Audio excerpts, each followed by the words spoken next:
I'm Trace Barnett and welcome to Garden Party.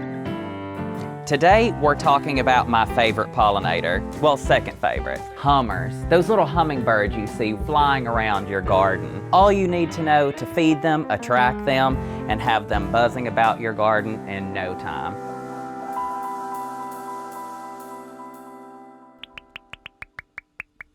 Making hummingbird nectar at home is super simple, and it's literally 2 ingredients. Pretty much a simple syrup that you would use for yourself in your own cooking or making drinks. So I have just regular water, as if they're any other kind. You don't want to use sparkling water for hummingbirds, they're not that fancy. So I'm going to put that in a large stock pot here. When I light the right eye, it's always hard to do. You can't see it that well. Pour that directly into our pot there. And then I'm going to add 1 cup of sugar. Pour that directly in there, and I'm going to give it a stir. Now we're just going to bring this simple syrup up to a boil and just cut it off and remove it from the heat. You don't want this to just rigorously boil because then it's going to lose and evaporate. We just want it warm enough to dissolve all of that sugar for our hummingbirds. Now you're probably wondering, there are tons of hummingbird mixes that are pre-made and sold in hardware stores and pet supply stores all over town. Ignore those. Don't waste your money on it. The packaged ones have a lot of preservatives. They have that red dye in it that's not good for hummingbirds, really unhealthy for them. Save yourself some money and time and make it yourself. The hummingbirds themselves are actually attracted to the red of the feeders, not necessarily the red of the food dye inside the feeders. So our sugar's almost dissolved here, and the water's really thickening up. Now's a good time for me to throw in. You don't want to use any brown sugars. You don't want to use sugar in the raw, turbinado sugar. You don't want to use honey. It makes it a little too thick. It's also going to make those holes clog up, and it's really going to attract more ants, more pests to your feeder. So fine granulated sugar, that sucralose there, is just what they want. I also feel real smart again when I use the word sucralose. So once that sugar's dissolved, remove this from the heat and allow it to sit and become room temp. And then we'll add it to our feeders for those hungry little hummingbirds humming away outside. You can probably hear them already. I think they're knocking on the window. Let's talk about hummingbird feeders. So there are quite a variety of hummingbird feeders out on the market, and my favorite variety would be one like this. There are all these beautiful hand-blown glass varieties, but I prefer to have them where they have a perch so the hummingbirds can sit there and have an ample drink. Another thing to look for when you're looking at hummingbird feeders is look for hummingbird feeders that do not have that little bit of yellow flour on them. So if there's any kind of yellow flour or attractant on your feeder, that's going to really entice bees and wasps or anything that may also want to feed on that nectar to just come on up and pull up a seat. As far as glass and plastic is concerned, you can really go either way. I prefer a glass hummingbird feeder, even though if they blow over they might break, simply because plastic heats up at a larger rate and also discolors, and if you keep them for a few years, they might leach out just a little bit of chemicals into your feeder. So we made our hummingbird food up earlier, and now's the time to fill it. I would also suggest to buy hummingbird feeders that have a wide mouth end on them. That makes cleaning up easier. You can simply get a nice brush down in there and clean every bit of the surface. That's another thing that's really important, is cleaning your hummingbird feeders. So before we fill it, let's go ahead and cover those bases too.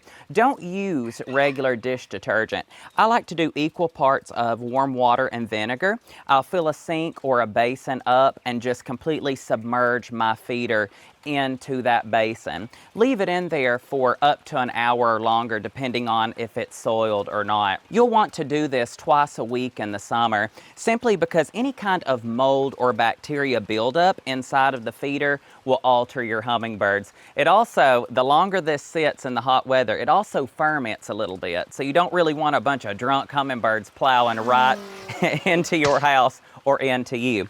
So I'm going to pour in our simple syrup here, or simple hummingbird syrup rather. And you don't want to fill your hummingbird feeder all the way up to the rim. I usually fill mine up just a couple inches below, because we don't want it too full where it just gushes over when we decide to hang it up. And feeders nowadays come with a lot of built-in guards. For instance, for ants or anything that may crawl down. And the guard's going to come on top of your hummingbird feeder, and that reservoir there can be filled with water and will keep those ants away. You never want to, say, hang your hummingbird feeder and then coat it in Vaseline or Vicks salve, because if on the half chance a hummingbird flies into that oily coating can hinder their feathers and also their flying. You're bringing not only hummingbirds, but an array of pollinators to your garden. So if you have a large population of hummingbirds, you're also going to have a large population of honeybees and butterflies and all of the other pollinators, because they all go hand in hand together. It's also remarkable. I mean, we are sitting right now in Northwest Alabama, and the same ruby-throated hummingbirds migrated all the way from Central and South America. And what's crazy is they can make a migration of over 800 miles in an 18 to 22 hour period. So it's important to keep those feeders out, especially during migration season, so they can stop and refuel on their way. I remember growing up and my mama had a patio out on her back porch, and she had like 12 hummingbird feeders out there that she had to refill sometimes multiple times a day because she had so many. So, you would have to come up onto her patio and dodge the hummingbirds just all around your head. I haven't quite got to that hummingbird level yet, but maybe after this garden party video, I can learn a thing or two. So if your hummingbird feeder doesn't come with a built-in ant reservoir, I'm going to show you how to make one super easy, super simple. This is just a plastic regular Tupperware lid. You can also use smaller plastic lids that come on food containers. And I'm just simply going to take an ice pick. You can use any kind of strong, sharp surface you want, and just simply make a hole right in the middle of that plastic surface there, just large enough for you to run a wire through it.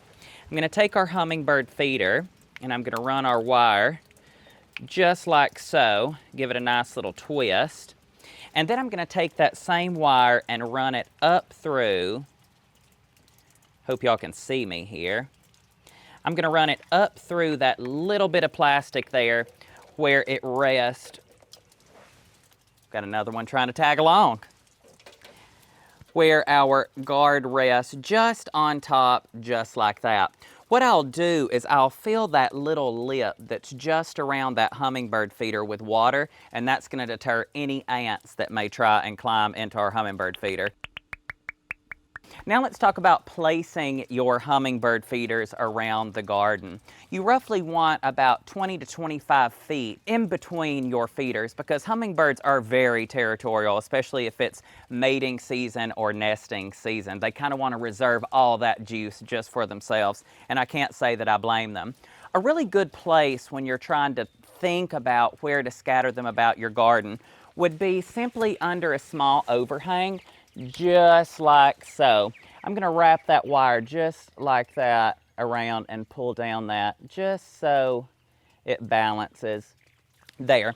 Place your hummingbird feeder under an eave, because what that's going to do is it's going to give your hummingbirds just a little bit of protection as they sit and eat, whether it may come a rain shower or if there's another predator about. We all want to watch our hummingbirds, so naturally we want them in front of doors and windows. If you're hanging your hummingbird feeder next to open, clear glass, always adhere something on the inside, maybe some kind of cling something, just to allow the hummingbirds to know that there's a glass there. Another great thing to do is just have houseplants sitting in the window. When they can have that little bit of depth of field, they're not going to plow directly into the glass here. Another great way to attract hummingbirds to your garden, in addition to feeders, is to concentrate on such plants as trumpet vine, cardinal vine, bee balm, any long tubular flowers that are brightly colored, which we also like in our landscape garden because they're so beautiful. Those are the hummingbirds' favorites. Another thing to do too, because hummingbirds are just like any other birds and they also have a need for water. And they're not the largest birds, so they need a shallow little basin. So this is simply just a terracotta bottom of a pot. You would set your pot in this to collect rainwater. I filled it with some decorative pebbles and stones, and I'm simply just going to take water, pour into this, allow the water to come up to the rim of this terracotta saucer here. I'm gonna give it a little bit of a, kind of settle everything in one little layer. And I will place this on something tall, on a table, on top of a plinth or a pedestal in the garden, and just refill the water as needed, because you'll see little hummingbirds come to the side, they will bathe in the water, they'll take a drink of the water, they'll have everything they need or want in your garden, and you'll have hummers just buzzing around all season long. Just make sure they just don't buzz right into your head, because I've almost been hit a couple times. Happy humming.